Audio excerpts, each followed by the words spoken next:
Hello and welcome to Grocer Pod. My name's Sean Tuckett. This week you get two Shawns for the price of one, as I'm joined by Shawn Tuckett, CEO of WebStop. Shawn wrote a great blog post about trends for 2024 to look forward to. But before we get to Shawn, please remember to subscribe to Grocer Pod. Subscribing means new episodes will be downloaded for you automatically. You can find Grocer Pod on Apple Podcasts, Google Podcasts, Spotify, Stitcher, or any other platform you use. Thanks for joining me today, Shawn. Hey, thanks for having me, Sean. Why don't you start off by telling everybody about WebStop and what it is you do and what it is you specialize in?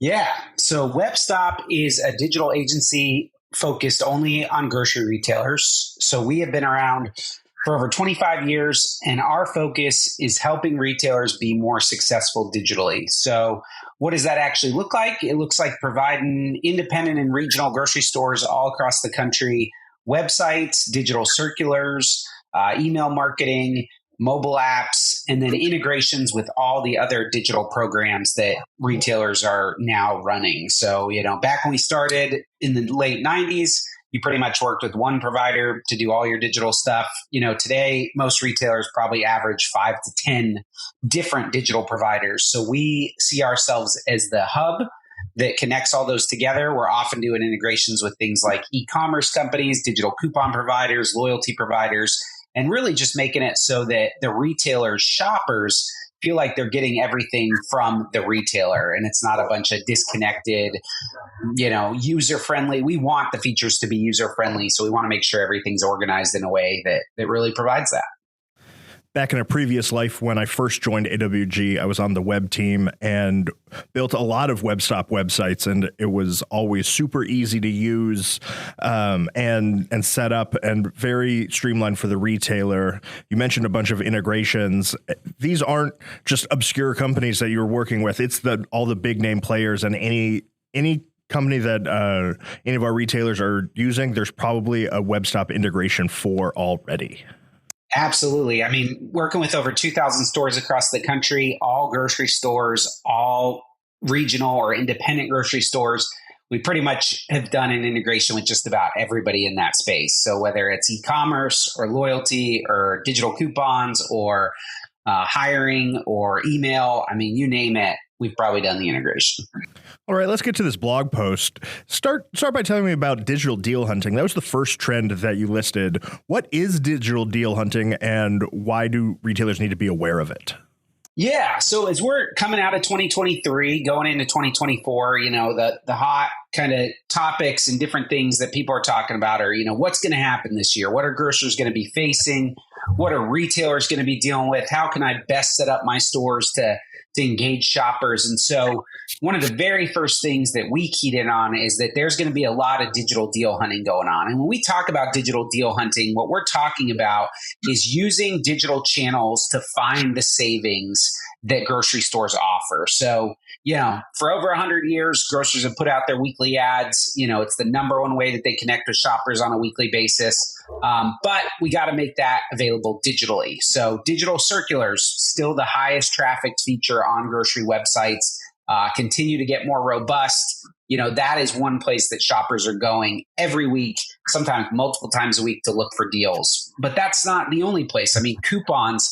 I was reading stats recently, 90% of shoppers use coupons in some form or the other. And then 73% of those shoppers use a phone to find those coupons. So these are examples of digital deal hunting, pulling out your phone, looking for savings at your local retailer, finding coupons, clipping them to your shopping list, clipping them to your account, browsing the weekly ad, getting ready for that in-store visit. Or jump it over to e-commerce even. So all those kind of things are what I would define digital deal hunting as. One thing that jumped out to me was 80% of shoppers saying that they only signed up for email to get discounts. This is a little disheartening to me as someone who used to send out marketing emails that they were only signing up to get discounts, but it does make sense. There are so many things that shoppers are being bombarded with, and they're going to go and find the deals that make sense to them.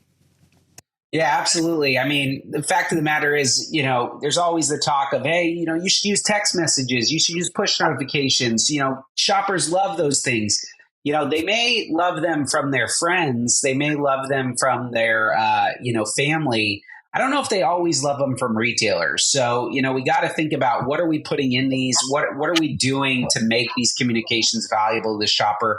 How are we going to convince them to stay opted in? Because we know that every shopper is being bombarded with, a myriad of advertising. I mean, the number of advertisements a shopper sees a day is just astronomical. So what are we doing to make our communications, most palatable, most valuable? Let's find ways that we're getting in front of the shopper, but doing it in a way that, delights them and gets them set up for a good shopping experience. That leads me to my next question. You had a sentence in here that said mobile apps are no longer just a digital convenience. What does that mean to you?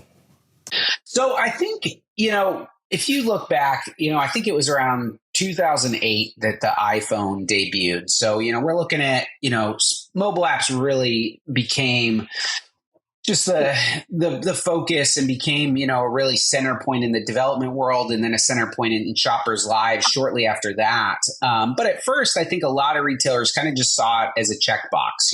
Okay, I got my mobile app. I put my weekly ad in there. I'm good. Like, I do it. Anybody who wants it, that's great. But I think what we're seeing is that the mobile apps are becoming more and more integral to the overall just relationship that you have with your shoppers. So many shoppers today, the number one way they get information from their stores is either the website or the mobile app for that retailer. And so we want to make sure that we're putting all those valuable features that they can get, say, in store or on the website. We want to make sure those are all going in the mobile app as well. And then on top of that, we want to make sure that it's going to be a user-friendly, easy-to-use experience where they're not getting confused, they're not getting, stuck. Anything that's going to cause that friction is just something that we want to avoid. So we want to look at, basically enhancing their overall experience and relationship with the store. And so great mobile apps are the way to do that. Also, with the rise of grab and go and self-checkout and those kind of things, a mobile app is a necessity to even be able to offer anything like that. Yeah, I think for retailers, if you're a one store retailer versus a 150 store retailer, I mean, I don't think it's even a question. If you're the 150 store retailer, you got to have a mobile app. It's just table stakes. If you're a one store retailer, I think it just comes down to, what are you going to add into that mobile app that enhances the value for your shoppers? We love our mobile phones. We're on them all the time, probably too much.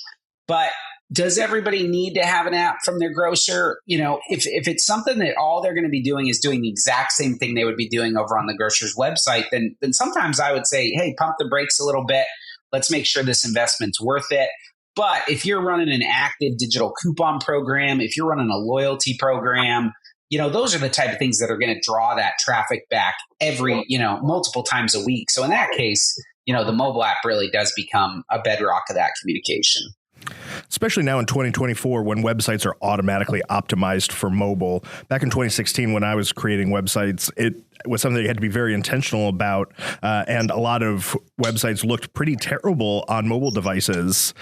And so a mobile app made a lot of sense because you needed some place to put the ad that people could see it on their mobile phone. But it might not be as crucial now in 2024. Very true. Mm-hmm. Your second trend is rising e-commerce adoption in grocery. Feels like this has been a trend since like 2016. Have we reached the peak of e-commerce adoption? Are we still going? Is there a ways to go? What do you think? It's I would say it's still yet to be determined. Obviously the pandemic increased e-commerce astronomically. We saw those huge bumps as people weren't going into the stores, as people were, wanting to do the buy online, pick up at the store, all those type of things. But it's been interesting. I think there absolutely is more robust e-commerce offerings out there now. There are absolutely certain markets where it is continuing to grow. But then there's also markets where it's pulling back. I mean, I've heard a lot of stories just as the year's even starting off of certain independents that have cut their e-commerce, or they just weren't getting the engagement with it. They weren't getting the baskets that they needed. So they've ultimately said, look, we're not going to be able to offer as robust of a service anymore. So, I think we absolutely are still becoming more and more digitally capable as a society. People are relying on their phones and the digital relationships more. But the fact of the matter is people still like shopping in the grocery store. I mean, we still see that easily over 80% of sales are happening in store.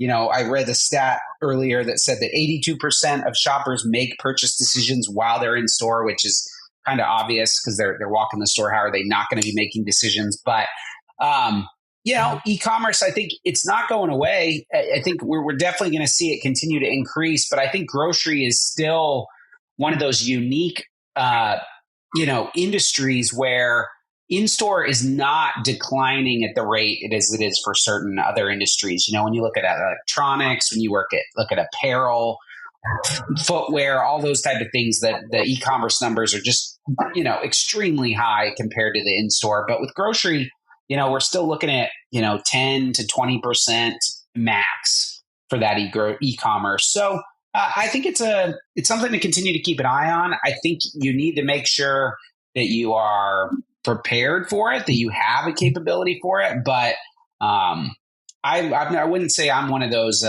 real extreme, prognosticators that's saying, oh man, we're going to be at 50% here in a few years. I think there's still something special about going in the store and walking it like we always have. I should be the perfect online grocery shopper, but I never do it. I went to the grocery store this morning and picked up a few things. It would have been very easy for me to make that purchase online, gone and picked it up, but it never even crossed my mind. In the past, my reasoning was, oh, I know better. I can pick out groceries better than the people that are picking them from the store. But the more I've learned about it, I know that's not true. The people in the produce department deal with produce every day. They can pick out produce way better than I can. I should let them do it. But even still, I don't ever consider shopping online. What do stores need to do to attract people like me who go to the grocery store multiple times a week to use their e-commerce platform? Also, do they even need to try to attract people like me, or should they just kind of stick with the people that they have shopping online? Yeah, absolutely. I mean, I think there's a lot of considerations with it. I mean, one thing to think about is, if you're pushing more and more of your shoppers to shop online, you have to create the labor to now pick that order. When you, Shawn, go walk the store's not paying you to walk the store. You're paying for your groceries, but that labor is your labor. You're doing it. It's covered. As soon as you start having them pick your items, they now have to have a staff person allocated for that. Imagine if it was flipped. 80% of the shopping is happening online and 20% is happening in store. Their workforce would have to grow pretty significantly to be doing that type of picking and packing and getting all the orders ready. And so there's definitely considerations labor-wise. There's also the consideration of, does driving more shoppers online lead to commoditization, where that special relationship that they have, you walk in the store feeling the customer service touch points, feeling the overall experience. When you do it online, sure, there's going to be some user experience pieces. There's going to be a level of user friendliness that happens, but can they create as deep of a relationship with you if they're only interacting with you through your phone or through your computer screen?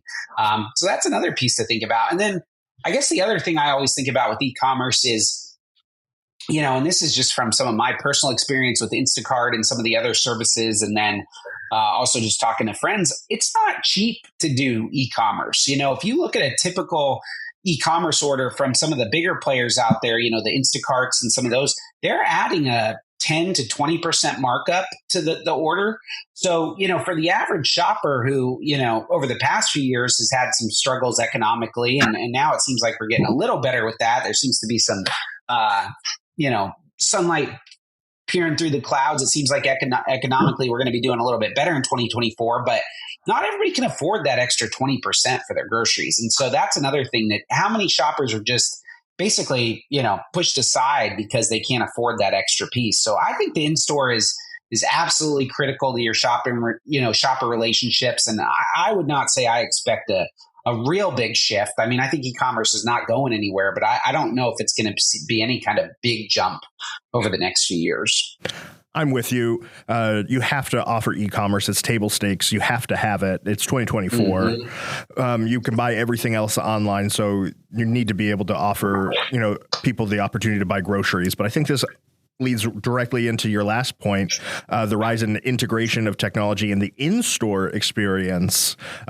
What's that going to look like to someone like me who appreciates good technology and goes to the store? What are people like me going to see when they're there?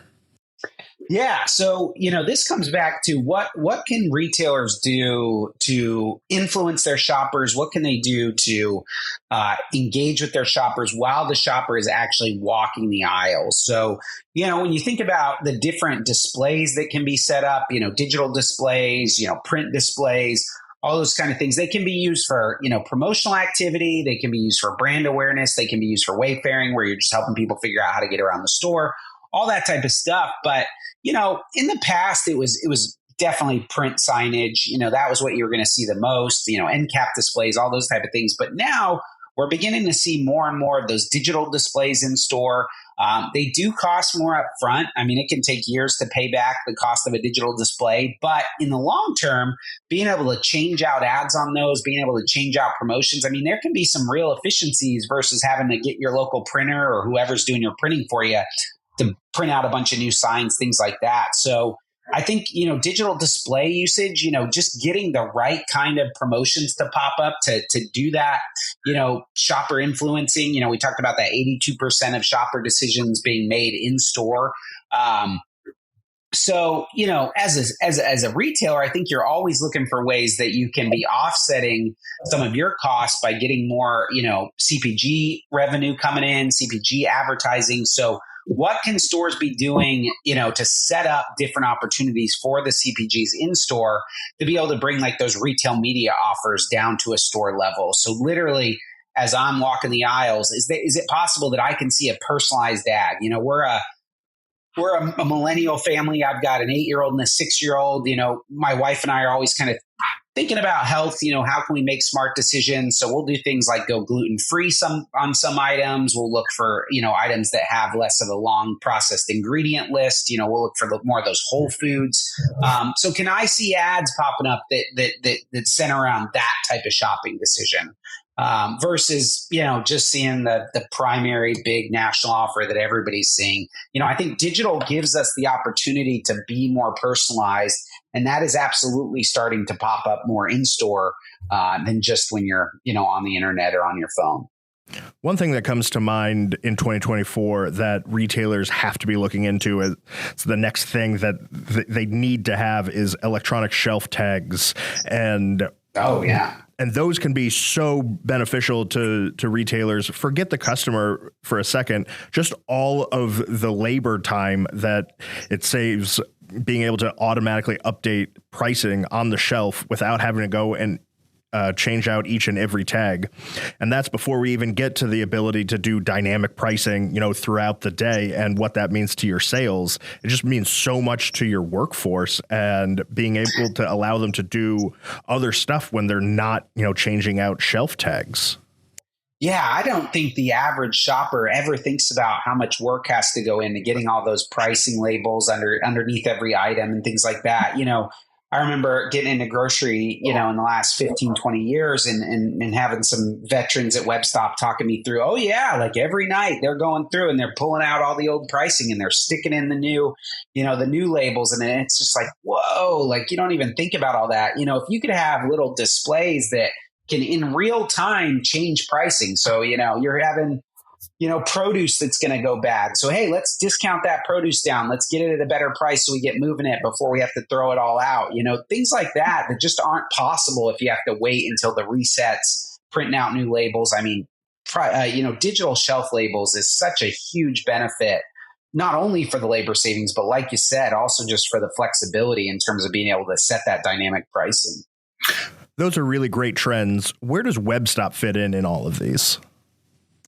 Yeah. So like I said, WebStop's goal is to make retailers, more successful digitally. So when we have our mix of products, we've got our websites, we've got our digital circular, we've got our email marketing.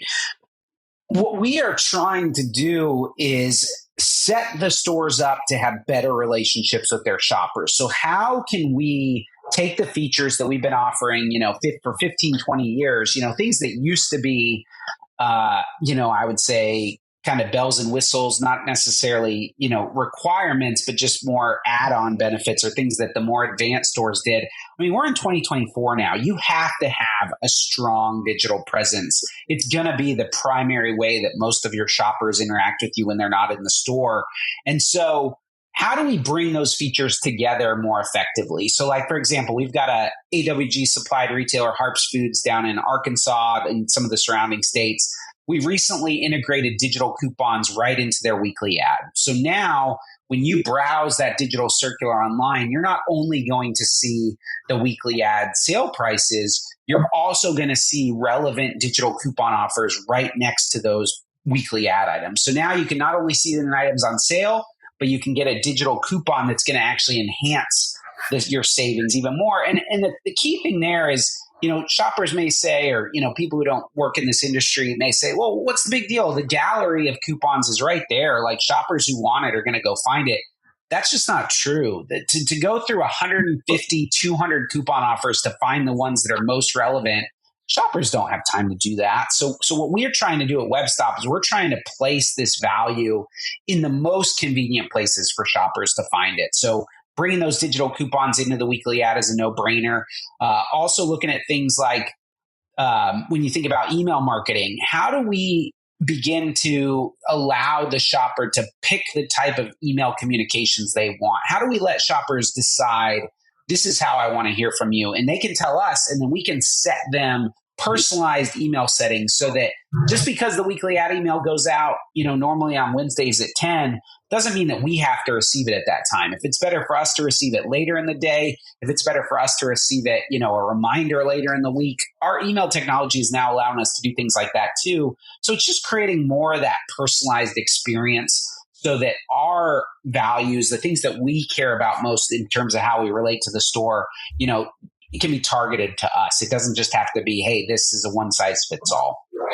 It's really interesting to think of something as granular as when an email comes as a level of personalization, because when I think of it originally thinking like, oh, we need all this different content that they can choose from and then they get what only they want.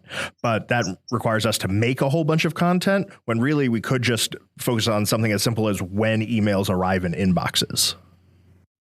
It's true. It's true. And the fact of the matter is shoppers aren't freeing up their time. We don't see shoppers going, you know what, I've really cleared out my schedule and now I've got a lot more time to take to look up my supermarket's sales and figure out what I'm going to do. Shoppers are constantly dealing with more burdens, more things on their plate, busy schedules, all those kind of things. So as retailers and as those who support grocery retailers, we constantly need to be thinking about how we can make the shopper's experience more efficient, how we can do the type of things that are going to make them be able to get to what they need to get to faster, make them more successful in those regards, give them those wins in terms of savings, whether it be cost savings, whether it be time savings. I mean, that's how you make a shopper happy. And so, WebStop is always focused on how do we make that shopping experience better digitally, and how do we ultimately make that shopper happier by what they're engaging with when they're online.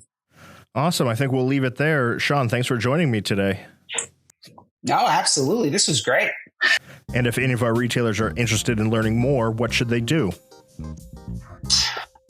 They can go to webstop.com, connect with us right there. They can also find me on LinkedIn, send me a message. I love hearing from people. So, if you want it, we're ready to give it to you. So let's talk. Thank you all for listening. That's it for this week. I remind you to please like and subscribe to GrocerPod. That way you can stay up to date on all the things going on around AWG. And until next time, this has been Shawn Tuckett for GrocerPod.